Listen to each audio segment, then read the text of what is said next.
샬롬 할렐루야. 요한계시록 5장 6절입니다. 내가 또 보니 보호자와 네 생물과 장로들 사이에 한 어린 양이 서 있는데 일찍이 죽임을 당한 것 같더라. 그에게 7뿔과 7눈이 있으니 이 눈들은 온 땅에 보내심을 받은 하나님의 7영이더라. 아멘. 요한복음 4장 24절입니다. 하나님은 영이시니 예배하는 자가 영과 진리로 예배할지니라. 아멘. 야고보서 4장 2절에서 3절입니다. 너희는 욕심을 내어도 얻지 못하여 살인하며 시기하여도 능히 취하지 못하므로 다투고 싸우는 도다. 너희가 얻지 못함은 구하지 아니하기 때문이요 구하여도 받지 못함은 정욕으로 쓰려고 잘못 구하기 때문이라. 아멘. 제목은 응답받기 위한 하나님의 측정 기준입니다. 7영 첫 번째입니다. 7영은 영 자체인 하나님의 마음을 말합니다. 우리가 응답받기 위해서는 하나님의 마음을 알아서 그 뜻에 맞게 구해야 하는데 이러한 마음과 응답의 기준을 제시해 주는 것이 7영이지요. 여기서 7이라는 숫자는 하나님의 영이 7이라는 뜻이 아니라 영적으로 완전하다라는 의미로서 완전하신 하나님의 영을 나타냅니다. 하나님께서는 온 땅의 모든 인생을 두루 감찰하실 때 하나님의 마음인 7영을 보내십니다. 7영이 모든 사람의 마음과 행실을 살피므로 하나님의 마음에 합당한 사람에게 공의에 맞게 응답과 축복을 주시지요. 가령 저울의 무게만큼 값을 치르듯이 7영은 하나님께서 응답을 주시기 위해 측정하시는 저울이라 할 수가 있습니다. 그러면 7영이 측정하는 것은 과연 무엇일까요? 첫째는 믿음을 측정합니다. 성경에는 분명히 믿음대로 되라 했습니다. 그런데 하나님의 응답이 없다면 마음에서 믿어지는 영적인 믿음이 아니라 지식적으로만 아는 육적인 믿음이기 때문이지요. 머리로 알고 입술로 고백한다고 해서 믿음이 주어지는 것이 아닙니다. 하나님께서 인정하시는 영적인 믿음은 현실적으로 눈에 보이지 않고 인간의 생각이나 지식에 맞지 않아도 마음에서 의심 없이 믿는 믿음인 것이지요. 아무것도 없는 무에서 유가 창조되는 것을 믿습니다. 이러한 영적인 믿음은 내가 갖고 싶다고 해서 마음대로 가질 수 있는 것이 아닙니다. 죄악을 버리고 성결되는 만큼 위로부터 하나님께서 주십니다. 하나님은 무에서 유를 창조하신 분이고 말씀이 하나님이고 하나님이 말씀이에요. 그래서 얼마든지 창조하실 수가 있으세요. 예를 들어서 지금 이러한 영적인 믿음을 내가 갖고 싶다고 해서 마음대로 가질 수 있는 것이 아닙니다. 그래서 해서라고 되어 있어요. 근데 여기서 잠깐 하나님께서 무에서 유를 창조하는 하나님의 성품을 어떻게 저한테 공부를 가르쳐 주시냐면 저 해서를 어떻게 풀 수 있을까요? 다 나름대로 배운 지식이 있고 그런 것이 있기 때문에 뭐 글씨체 해서가 있고 뭐 그런 것도 있겠지요. 바다 해도 있겠고요. 근데 저는 제 기준으로 가르쳐 주세요. 해가 동쪽에서 떠서 서쪽으로 간다. 가기도 잘도 간다. 서쪽 나라로. 그렇게 해서라는 글씨를 그 상황에 맞게, 그때 맞게 제 믿음의 어떤 상황이 있으면 하나님께서 그러니까 찬송가 가사를 할지라도 이 말씀 속에서 마치 성찬을 찬성, 그 팀들이 다 하나님의 은혜 가운데 찬성하는 그런 긍정적인 믿음을 고백하는 분들이었기 때문에 성찬을 찬성으로 읽게끔 하듯이 지금도 해설을 쫙 읽는 순간에 해가 동에서 떠서 서쪽으로 간다. 그렇게 얼른 그 아버지 마음을 알려주시는 겁니다.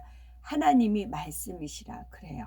이거는 우리가 영으로 읽은 만큼 이루어지는 것입니다. 그래서 내 입에 무슨 말을 하는가, 또 그 말하는 걸로 인해서 복록이 누려진다, 쌓인다는 거예요.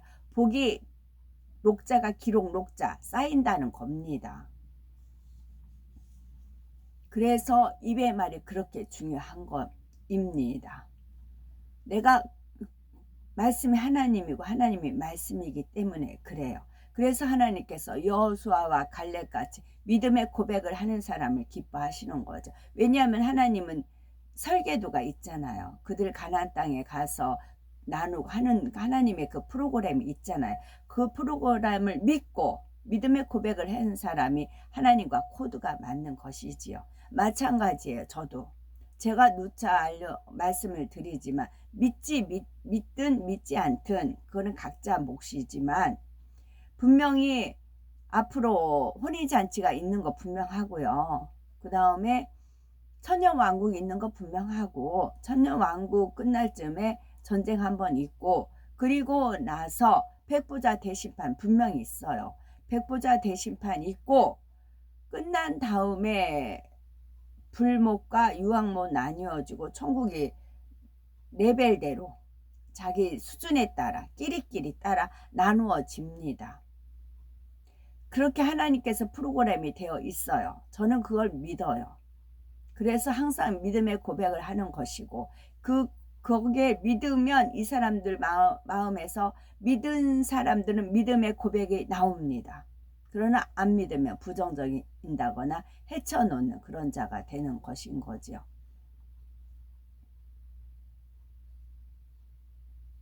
그러면 영적인 믿음을 갖기 위해서는 어떻게 해야 할까요? 저는 할까요?에서 물음표 있잖아요. 이것도 요한복음의 요자로 저는 가르쳐 주세요. 반드시 계명을 지키는 행함이 있어야 합니다. 하나님께서 하라 하신 것은 하고 하자도 하고 하나님의 높은 뜻 그렇게 알려주신다고요. 하지 말라 하신 것은 하지 말아야 합니다. 또한 버리라 하신 것은 버리고 지키라 하신 것은 지켜야 하지요. 이렇게 진리대로 순행할 때 하나님 앞에 책망할 것이 없으니 담대할 수 있습니다. 그러면 구하는 것마다 응답과 축복을 주십니다.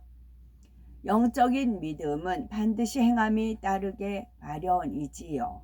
하나님 말씀대로 행하지 않으면 영적인 믿음을 가질 수 없습니다. 더구나 죄를 짓는 사람이라면 아무리 믿습니다 한다고 해도 응답받을 수 있는 믿음이 오지 않지요.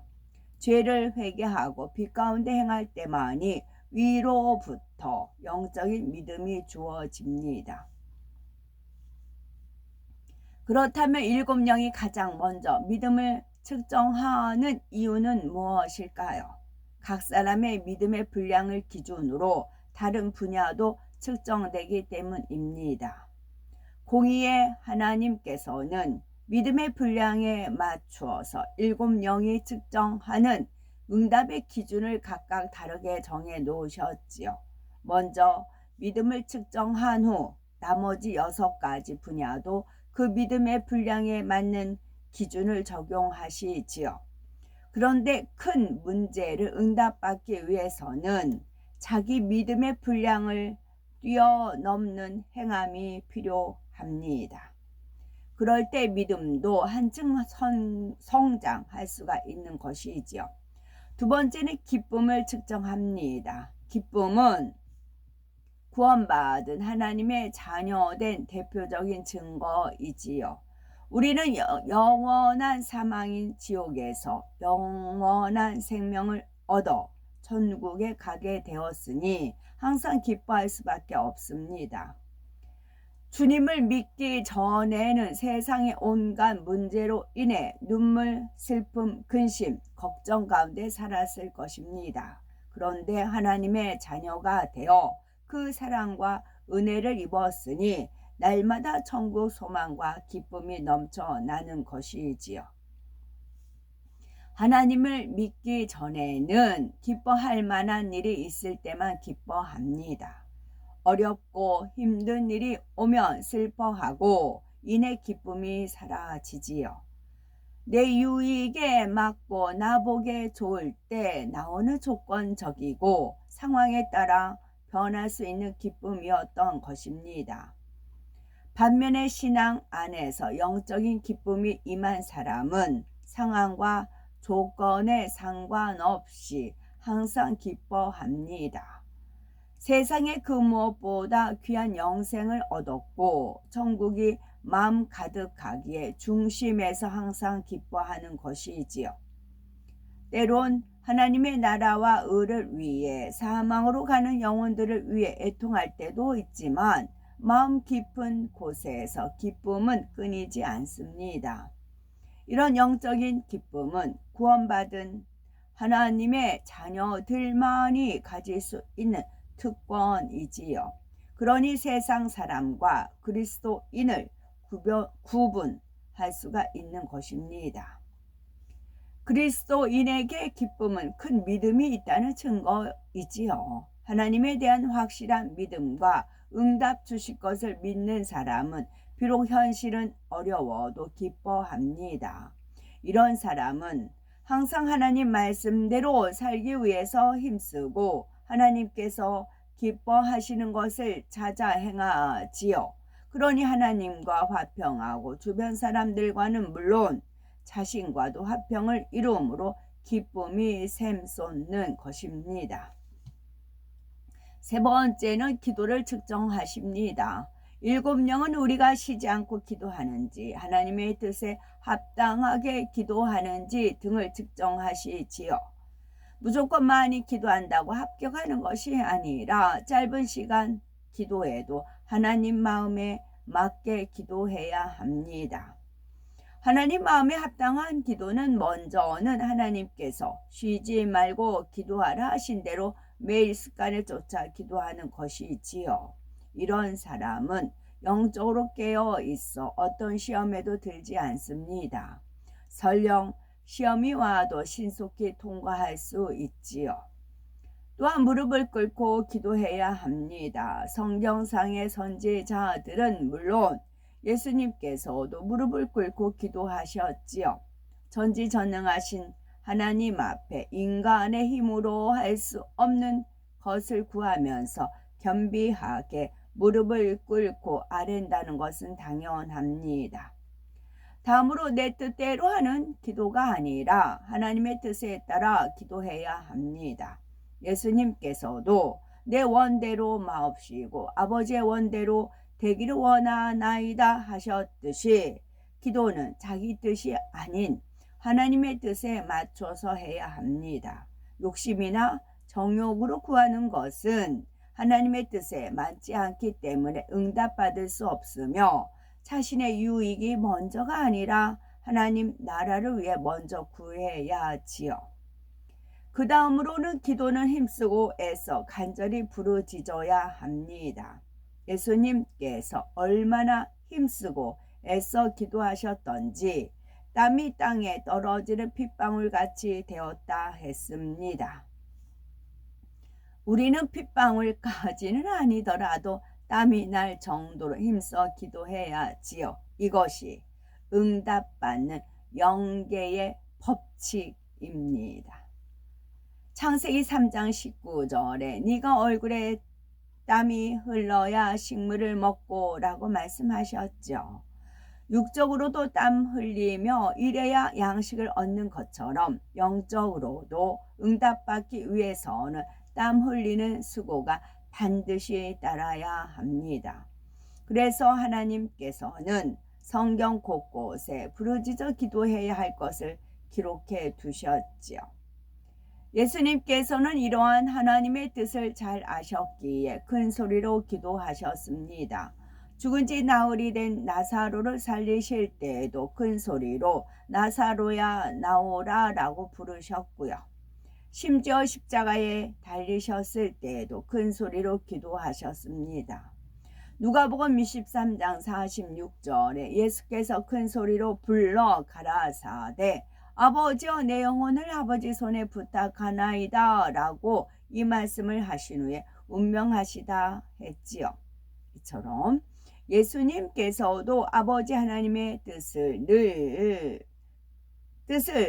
쫓아 늘 부르짖어 기도하셨습니다.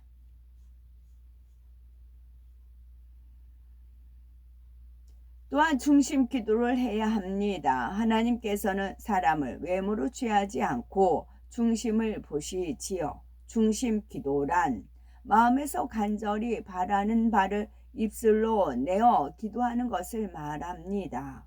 아무리 거룩한 모습으로 유창한 말로 기도해도 하나님께서 보시는 것은 중심의 진실함이라는 사실을 잊지 말아야 하지요.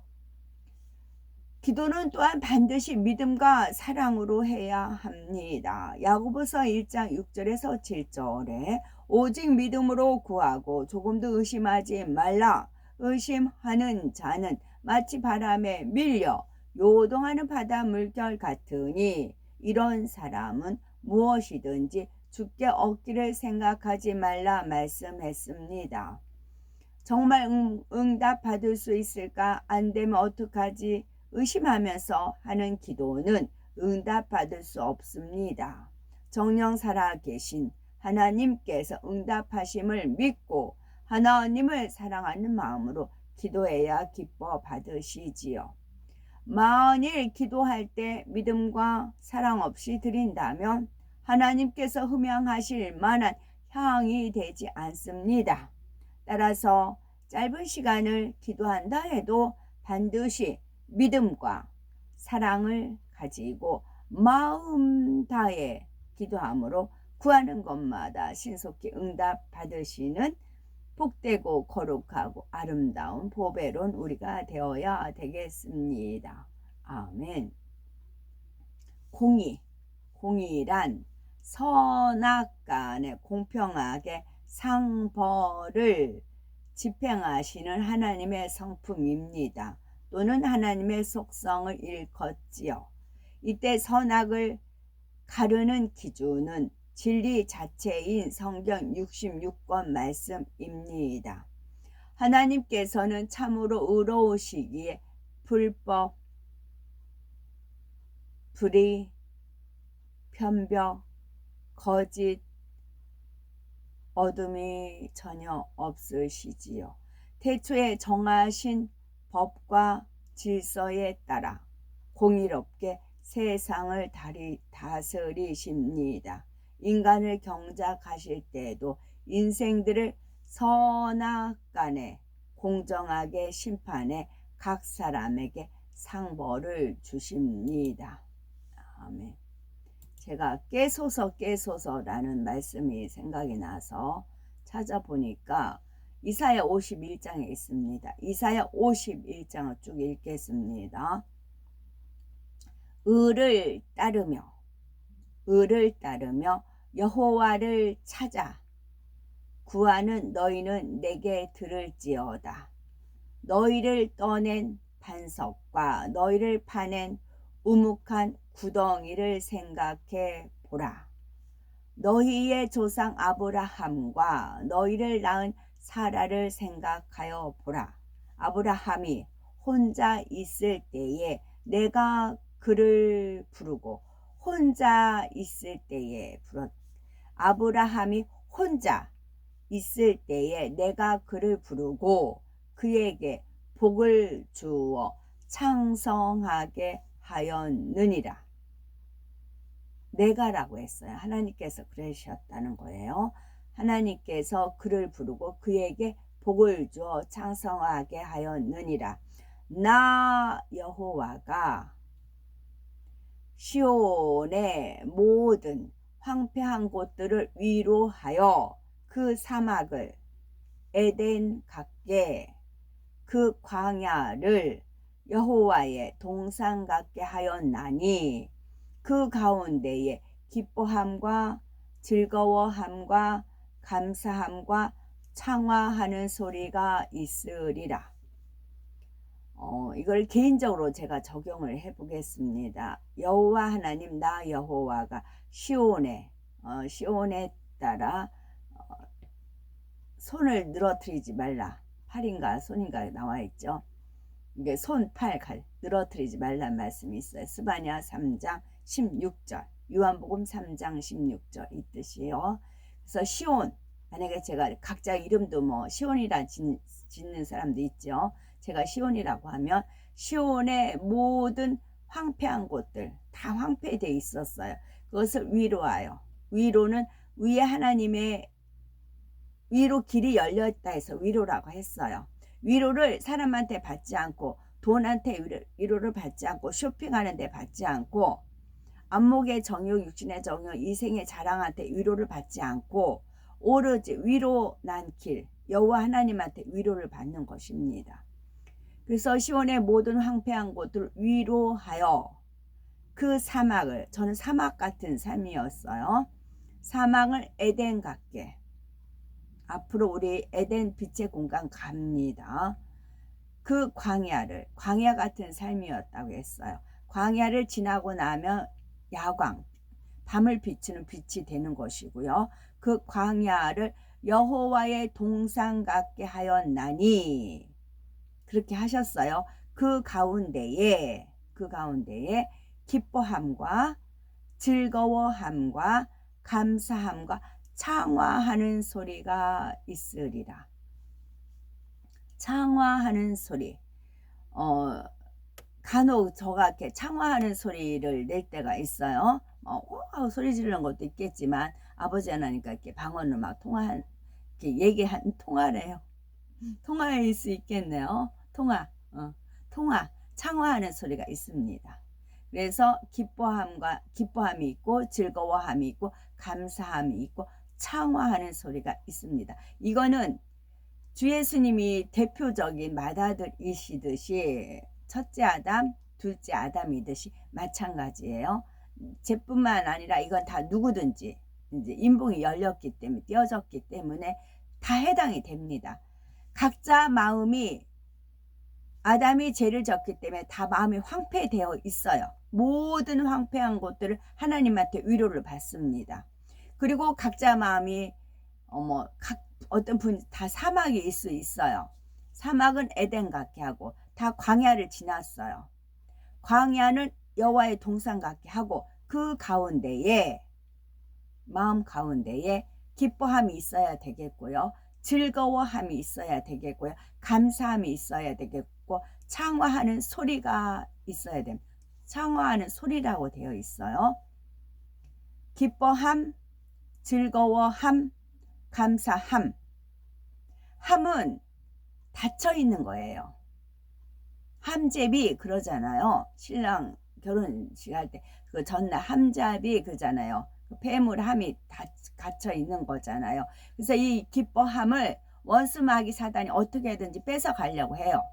그래서 우울하고 기쁨을 잃어버리게 하는 환경과 조건과 모든 것을 만들어줘요. 그래도 우리는 기뻐함을 뺏기면 안 돼요. 즐거워함을 뺏기면 안 돼요. 뺏으려고 해요. 호시탐탐 노려요. 그리고 감사함을 뺏으려고 해요. 감사함을 빼앗기면 안 돼요. 기뻐함 뺏기면 안 되고요. 즐거워함 뺏기면 안 되고요. 감사함 뺏기면 안 돼요. 그 다음에 창화하는 소리가 있으리라. 하나님과 통화하는, 하나님께 우리가 어떤 일이 있으면 여자 같은 경우는 수다를 떤다고 하잖아. 전화해서 이쪽으로 저쪽 한다고 하잖아요. 하나님과 통화하는, 창화하는 소리가 있으리라. 3절에 되어 있고요. 내 백성이여 내게 주의하라. 내 나라여 내게 귀를 기울이라. 이는 율법이 내게서부터 나갈 것임이라. 내가 내 공의를 만민의 빛으로 세우리라. 제가 만민에서 공부를 했다고 했어요. 이 만민에서 이 하나님이 그 율법 이제 많은 뭐 7영이든 뭐든지 많이 거기 풀어져 나갔었거든요. 이제 대가리는 찍혔고요. 내가 내 공의를 만민의 빛으로 세우리라. 내 공의가 가깝고 내 구원이 나갔은즉 내 팔이 만민을 심판하리니 섬들이 나를 앙망하여 내 팔에 의지하리라. 너희는 하늘로 눈을 들며 그 아래의 땅을 살피라. 하늘이 연기같이 사라지고 땅이 옷같이 헤어지며 거기에 사는 자들이 하루살이같이 죽으려니와 나의 구원은 영원히 있고 나의 공의는 패하여 지지 아니하리라. 의를 아는 자들아, 마음에 내 율법이 있는 백성들아, 너희는 내게 듣고 그들의 비방을 두려워하지 말라. 그들의 비방에 놀라지 말라. 두려워하는 비방을 하고 놀랍게 하는 비방을 한다는 거예요. 그냥 대충 비방이 아니고 우리를 두려워하게 하고 깜짝 놀라게 하는 비방을 한다는 거예요. 거기에 두려워하지 말고 놀라지 말라는 말씀입니다. 옷같이 좀이 그들을 먹을 것이며 양털같이 좀벌레가 그들을 먹을 것이나 나의 공의는 영원히 있겠고, 제가 한 번씩 이건 영계의 법입니다, 구구단입니다 라고 말씀드리잖아요. 이것은 영원히 있다고요. 이 공식에 맞춰야 뭐든지 풀어집니다. 나의 공의는 영원히 있겠고 나의 구원은 세세에 미치리라. 9절. 여호와의 팔이여 깨소서 깨소서 능력을 베푸소서. 옛날 옛시대에 깨신 것 같이 하소서. 라합을 점이시고 용을 찌르신 이가 어찌 주가 아니시며 바다를 넓고 깊은 물을 말리시고 바다 깊은 곳에 길을 내어 구속받은 자들을 건너게 하신 이가 어찌 주가 아니시니까.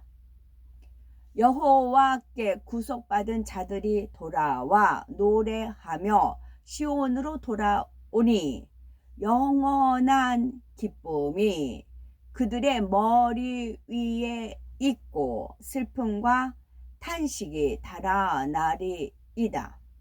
이 기쁨을 하나님 아버지께서는 어떻게 알려주셨냐면요, 아담한테 생기를 불어 넣으셨잖아요. 생기는 하나님의 근본된 능력이에요. 그 생기를 불어 넣었어요. 기예요. 생기를 불어 넣었어요. 그 뿜은 비읍이 2개가 있어요. 입과 입이라고 했어요. 사람과 사람. 나 혼자 기쁨이 아니고 상대가 있어야 되는 겁니다. 이 꽃 하나 보고도 막 기뻐할 수가 있지만 상대가 진리를 행한 것보다 그보다 더 기쁨이 없다라는 그런 표현이 있듯이 기쁨은 서로가 주고받는 거예요. 그 길을 나누는 거예요. 하나님의 생기를 서로가 나누는 겁니다. 각자 하나님께 다 코에다 생기를 불어 넣으셨잖아요. 그게 성령을 통해서 영을 나가잖아요. 서로가 서로를 나누는 것이 기쁨이다 라고 알려주셨어요. 저는 기쁨이 주 예수님한테 받아져요. 주 예수님이 그런 기쁨을 주세요. 그런데 이것이 영원한 기쁨이 그들의 머리 위에 있고 슬픔과 탄식이 달아나리이다. 슬픔과 탄식은 원수마귀 사단일 거예요. 기쁨은 하나님 거예요. 기쁨이 넘쳐서 머리 위에까지 왔어요. 막 기쁨이 돼요. 그러다 보면 슬픔과 탄식이 달아난다는 겁니다. 그러면 슬픔과 탄식이 어디부터 온다는 거예요? 머리요, 생각. 슬픔, 슬프다는 생각, 탄식, 염려, 근심, 걱정, 탄식. 그게 머리, 생각을 통해서 온다는 거예요. 그래서 영원한 기쁨이 그들 머리 위에까지 내 안에 기쁨이 있어서 막 생각까지 기쁨이 넘치잖아요. 그럴 때 슬픔과 탄식이 달아난다는 겁니다. 이르시되 너희를 위로하는 자는 나 곧 나이니라. 하나님이십니다. 말씀이십니다. 너는 어떠한 자이기에 죽을 사람을 두려워하며 풀같이 될 사람의 아들을 두려워하느냐.